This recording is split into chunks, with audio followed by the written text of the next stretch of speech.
சரி, அடுத்தது 9வது வசனத்திலே ஒன்று இருக்கிறது. மார்க் 16:9 3வது. அங்கே வாசிக்கிறேன். வாரத்தின் முதல் நாள் அதிகாலையிலே இயேசு எழுந்திருந்த பின்பு மகதலேனா மரியாளுக்கு முதல் தரிசனமானார். 3வது வசனத்தில் மகதலேனா மரியாளுக்கு தரிசனமானார் என்று அங்கே எழுதப்பட்டிருக்கிறது. சரி, 4வது ரெஃபரன்ஸ் எங்கே இருக்குதுன்னா லூக்கா எழுதின சுவிசேஷம் 24ஆம் அதிகாரம் 1வது வசனம். 1வது வசனத்தில் அதை நாம் பார்க்கிறோம். வாரத்தின் முதல் நாள் அதிகாலையிலே தாங்கள் ஆயத்தம் பண்ணின கந்த வர்க்கங்களையும் அவர்கள் எடுத்துக்கொண்டு வேறு சில ஸ்திரீகளோடு கூட கல்லறையின் இடத்திற்கு வந்தார்கள். இப்போ அங்கே அதுதான் எழுதப்பட்டிருக்கிறது. கல்லறையின் இடத்திற்கு வந்தார்கள் என்று மாத்திரம் அங்கே எழுதப்பட்டிருக்கிறது. 4வது ரெஃபரன்ஸ். சரி, 5வது ரெஃபரன்ஸ் எங்கன்னா யோவான் 20ஆம் அதிகாரத்தில் முதல் வசனத்தில் வாசிக்கிறோம். முதல் வசனம், வாரத்தின் முதல் நாள் காலையில் அதிக இருட்டோட மகதலேனா மரியாள் கல்லறையின் இடத்திற்கு வந்து கல்லறை அடைத்திருக்கிற கல்லை எடுத்து போடப்பட்டிருக்க கண்டால். அப்போ கல்லறையின் இடத்திற்கு மகதலேனா மரியாள் வந்தாள் என்பது அங்கே எழுதப்பட்டிருக்கிறது. கிபி 90வது நூற்றாண்டில் எழுதப்பட்டது இந்த புத்தகம். பாருங்க, அப்போ கூட அதுதான் எழுதப்பட்டிருக்குது. என்ன, 90வது ஆண்டில் கூட ஓய்வு நாள் கழிந்து தான் வாரத்தின் முதல் நாள் வருகிறது என்று அங்கே எழுதப்பட்டிருக்கிறது. சரி, 19வது ஒரு இடத்துல இருக்கிறது, நல்லா கவனிங்க. 19வது வசனம், வாரத்தின் முதல் நாள் ஆகிய அன்றைய தினம் சாயங்கால வேளையிலே சீஷர்கள் கூடியிருந்த இடத்தில் யூதர்களுக்கு பயந்ததினால் கதவுகள் பூட்டியிருக்கையில் இயேசு வந்து அவர்கள் நடுவே நின்று உங்களுக்கு சமாதானம் என்று சொன்னார். இங்கு என்ன நினைக்கிறார்கள் என்று சொன்னால், எல்லாரும் கூடியிருக்கிறாங்க, ஆராதனை செய்தார்கள் என்று ஆராதனை செய்தார்கள். அப்பொழுது இயேசு கிறிஸ்து வந்தார் என்று சொன்ன. ஆனால் இங்கே என்ன எழுதப்பட்டிருக்கிறது நல்லா பாருங்க. யூதர்களுக்கு பயந்ததினால் கதவுகள் பூட்டி இருக்கையில் இயேசு கிறிஸ்துவை பிடித்து கொன்று போட்டவர்கள் தங்களையும் பிடித்து கொண்டு போறவர்களை என்னமோன்னு சொல்லி கதவை ஜன்னல் எல்லாம் அடைச்சிட்டு ரொம்ப பயந்துட்டு உட்கார்ந்துருக்கிறாங்கன்னு தான் இங்கே சொல்லப்பட்டிருக்குது. அப்படி பயப்படுகிற சீஷர்கள் மத்தியில் ஆண்டவர் வந்து நின்றார். இந்த வேத வசனத்தை நீங்கள் வாசி பார்த்தீங்கன்னால் இயேசு கிறிஸ்து உயிரோடு எழுந்தார் என்று அந்த சீஷர் நம்பவே இல்லை. அடிக்கடி ஆண்டவர் அநேக முறை தோன்றின பிற்பாடு தான் அவர்கள் நம்பினார்கள். அதுக்கு முன்னாடி அவர்கள் நம்பவே இல்லை. ஆகவே ஆண்டவர் உயிர் திறந்த நாளுக்காக கூடியிருக்கிறார், அதை செலிப்ரேட் பண்ணுறதுக்காக கூடியிருக்கார் என்றெல்லாம் மற்றவங்க சொல்கிறாங்க. இந்த வேதத்தில் அதெல்லாம் தப்பிதம் என்பதை குறித்து நீங்கள் வாசிக்கிறேன். லூக்கா 24ஆம் அதிகாரம் 36-37, லூக்கா 24-36-37, மார்க்கு 16-11-13 குறித்துக் கொள்ளுங்கள். வீட்டில் போய் வாசிங்க. அவங்க ஆண்டவர் உயிரோடு எழுந்தாருன்னே நம்பலை.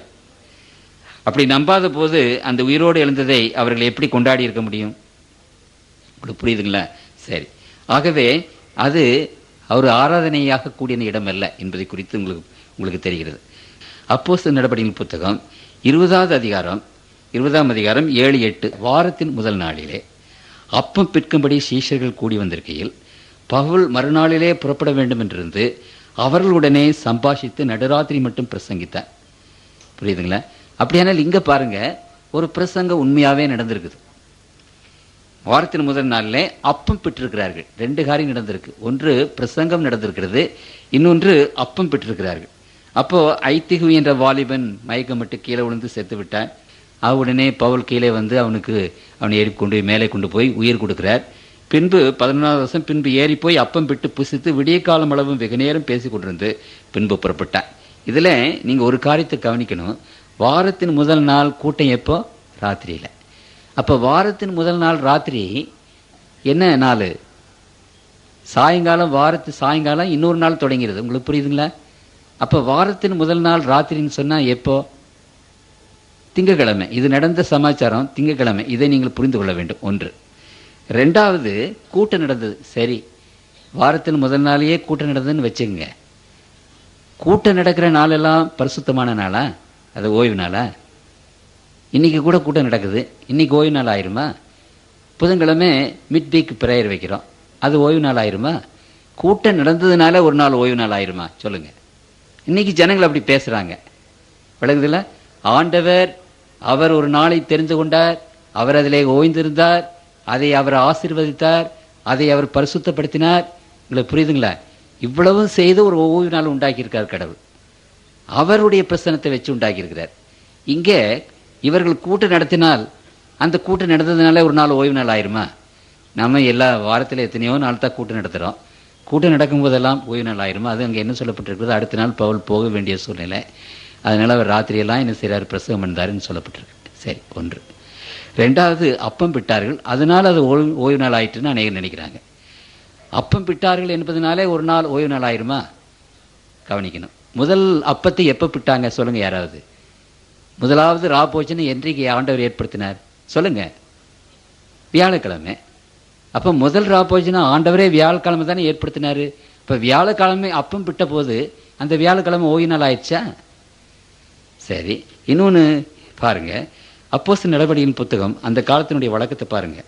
அப்போஸ்தலர் 2ஆம் அதிகாரம் 46. அவர்கள் ஒருமனப்பட்டவர்களாய் தேவாலயத்திலே அனுதினமும் தரித்திருந்து வீடுகள் தோறும் அப்பம் பிட்டு மகிழ்ச்சியோடும் கபடமில்லாத இருதயத்தோடும் போஜனம் பண்ணி அனுதினமும் அப்பம் பிட்டார்கள் என்று அங்கே வேதத்தில் வாசிக்கிறோம்.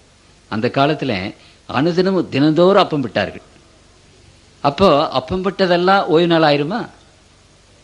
ஆகவே கர்த்தருக்குள் பிரியமானவர்களே, அங்கே ஆராதனை இருந்தது, அப்பம் பிட்டார்கள், அது சரிதான். ஆனால் அப்பம் பிடுகிறதோ அல்லது ஆராதனை செய்கிறதோ அது ஒரு நாளில் ஓய்வு நாள் ஆகிவிடுமா என்பதை நீங்கள் நிச்சயமாக அறிந்து கொள்ள வேண்டும். 1 கொரிந்தியர் 16ஆம் அதிகாரம் 1வது 2வது வசனம். பரிசுத்தவான்களுக்காக சேர்க்கப்படும் தர்ம பணத்தை குறித்து நான் கலாத்திய நாட்டு சபைகளுக்கு பண்ணின திட்டத்தின்படியே நீங்களும் செய்யுங்கள். நான் வந்திருக்கும் போது பணம் சேர்க்குதல் இராதபடிக்கு உங்களில் அவனவன் வாரத்தின் முதல் நாள் தோறும் தன் தன் வரவுக்கு தக்கதாக எதையாகிலும் தன்னிடத்தில் சேர்த்து வைக்க கிடவன். அந்த யூதர்கள் அந்த காலத்தில் ஓய்வு நாளில் வேலை செய்ய மாட்டாங்க. அதனால கணக்கு வழக்கெல்லாம் ஞாயிற்றுக்கிழமை தான் பார்ப்பாங்க, முதல் நாள் தான் பார்ப்பாங்க. ஆகவே நீங்கள் கணக்கு வழக்கு பார்க்கும்போது இந்த தர்ம பணத்துக்குன்னு சபைகளுக்கு உதவிக்காக கொஞ்சம் பணத்தை எடுத்து வைங்கன்னு சொல்கிறாரு பவுலுங்க. இது சில பேர் என்ன சொல்கிறாங்க, காணிக்கை எடுத்தார்கள், அதனால அங்கே கூட்டம் நடந்திருக்கிறது, காணிக்கை எடுத்தார்கள், அதனால அது ஓய்வு நாள்னு சொல்கிறாங்க. இங்கே காணிக்கை எடுத்ததாக சொல்லலை. சரி, அப்படியே வச்சுக்கிடுங்க, காணிக்கை எடுத்தார்கள் என்றே வைத்துக் கொள்வோம். அப்போ காணிக்கை எடுக்கிற நாளெல்லாம் ஓய்வு நாள் ஆயிருமா? இன்றைக்கு எத்தனையோ எல்லா இடங்களையும் கூட்டம் நடத்துகிறாங்க, காணிக்கை எடுக்கிறாங்க. காணிக்கை எடுப்பது ஒரு நாளை ஓய்வு நாள் ஆகுமா? கர்த்தருக்குள் பிரியமானவர்களே, இந்த 8 வசனங்களையும் நீங்கள் எப்படி தான் புரட்டி புரட்டி ஆராய்ந்து பார்த்தாலும் இந்த 8 வசனங்களிலே அந்த நாள் முதல் நாள் பரிசுத்தமான நாள் என்றோ, அந்த முதல் நாள் கடவுள் மாற்றி போட்டார் என்றோ, அது சீஷர்கள் அதை மாற்றி போட்டாருன்னு இல்லை. நீங்கள் ஒன்று தெரிஞ்சுக்கிடணும், நாங்கள்லாம் இந்த சபையில் பிறந்தவங்க இல்லை, நாங்களாம் வெளியிருந்து வந்தவங்க. அப்போ வெளியிலே இருந்து நாங்கள் வரும்போது இந்த ஓய்வு நாளுக்கு விரோதமாக என்னென்ன இருக்கிறது என்பதை பற்றி பிடித்து கொண்டு அதை வைத்து நாங்களும் இவ்வளவோ வாதாடினவங்க. அதனால உங்களுக்கு இருக்கிற என்னென்ன கொஸ்டின்ஸ் இருக்குதோ அந்த கொஸ்டினுக்கு மேலே எனக்கு இருந்தது. நான் அதையெல்லாம் வாதாடி பார்த்து ஒன்றும் வேதத்தில் இருந்து ஒரு காரியம் இல்லை என்று சொல்லிவிட்டு தான் வேறு வழி இல்லாமல், உங்களுக்கு புரியுதுங்களா, ஆண்டவர் சொன்ன வாக்கை கடைப்பிடிக்க வேண்டும் என்று சொல்லி தான் நாங்கள் இதை கடைப்பிடித்து கொண்டிருக்கிறேன். அதனால் நீங்கள் என்னென்ன மனசில் ஒரு வாதம் இருக்கிறதோ அல்லது ஆர்கியூமெண்ட் இருக்கிறதோ அதெல்லாம் எனக்கு இருந்தது, அதை விட அதிகமாக இருந்தது எனக்கு. ஆகவே இங்கே பாருங்கள், லேவியராகமம் 23ஆம் அதிகாரம் 7வது வசனம் பாருங்கள். 7வது வசனம், முதலாம் நாள் உங்களுக்கு பரிசுத்தமான சபை கூடுதல். அதில் சாதாரணமான யாதொரு வேலையும் செய்ய வேண்டாம். நான் இந்த சத்தியத்தை அடைவதற்கு முன்னாடி இந்த வசனம் எனக்கு ரொம்ப வரப்பிரசாதமாக இருந்தது. உடனே இந்த வசனத்தை தூக்கிட்டு உடனே இந்த பாதிரியார்கிட்ட, என்னையா சொல்கிறீங்க, இப்போ இங்கே பார்த்தீங்களா முதலாம் நாள் உங்களுக்கு பரிசுத்தமான நாள், சபை கூடுதல் நாள்னு போட்டிருக்கு. நீங்கள் பரிசுத்தமான நாள்னு போட்டிருக்கிறத காட்டுங்கன்னு சொன்னீங்களே, இதை பாருங்கள் காட்டிட்டேன். அதனால் முதலாம் நாள் பரிசுத்தமாக்கப்பட்ட நாள், ஞாயிற்றுக்கிழமை தான் ஓய்வு நாள் இந்த வசனத்தின்படி என்று ரொம்ப சந்தோஷமாக ஒரு வெற்றியோட ஆர்ப்பரிப்போடு சொன்னேன். அப்போ அவர் சொல்கிறாரு, சரி நீங்கள் முதல் நாள் அந்த 5வது வசனத்தை வாசிங்க, 5வது வசனத்தை வாசிங்க. 5வது வசனத்தில் என்ன சொல்லப்பட்டிருக்குது, முதலாம் மாதம் 14ஆம் தேதி அந்தி நேரமாகிற வேளையிலே கர்த்தரின் பஸ்கா பண்டிகையும், அந்த மாதம் 15ஆம் தேதி கர்த்தருக்கு புளிப்பில்லாத அப்ப பண்டிகையுமாய் இருக்கும். 7 நாள் புளிப்பில்லாத அப்பங்களை புசிக்க வேண்டும். பஸ்கா பண்டிகை 7 நாள். எப்போ தொடங்குது? முதலாம் மாதம் 14ஆம் தேதியில் தொடங்குது, 21ஆம் தேதி முடியுது. சரி, அப்போ இந்த 7 நாள் புளிப்பில்லாத அப்பங்களை புசிக்க வேண்டும். அந்த 7 நாளில் முதலாவது நாள், புரியுதுங்களா? 7 நாளில் முதலாவது பண்டிகை 7 நாள். அந்த 7 நாளில் முதலாவது நாள் பரிசுத்தமான நாள்னு இங்கே போடப்பட்டிருக்கு. அப்படின்னு என்ன, முதலாவது மாதம் 14ஆம் தேதி பற்றி போடப்பட்டிருக்கிறது. அந்த முதலாவது நாளும் 14ஆம் தேதி எந்த நாளில் வேணாலும் வரும். நீங்கள் கிறிஸ்துமஸ் போன வருஷம் வந்த மாதிரி இந்த வருஷம் வராது, நாட்கள் மாறிக்கொண்டே போகும். அதே மாதிரி இது பண்டிகை நாள். அந்த 7 நாளில் முதலாவது நாள், அதாவது டேட் பிரகாரம், இது தேதி பிரகாரம், வாரத்தின் முதல் நாள் இல்லை அது. புரியுதுங்களா உங்களுக்கு?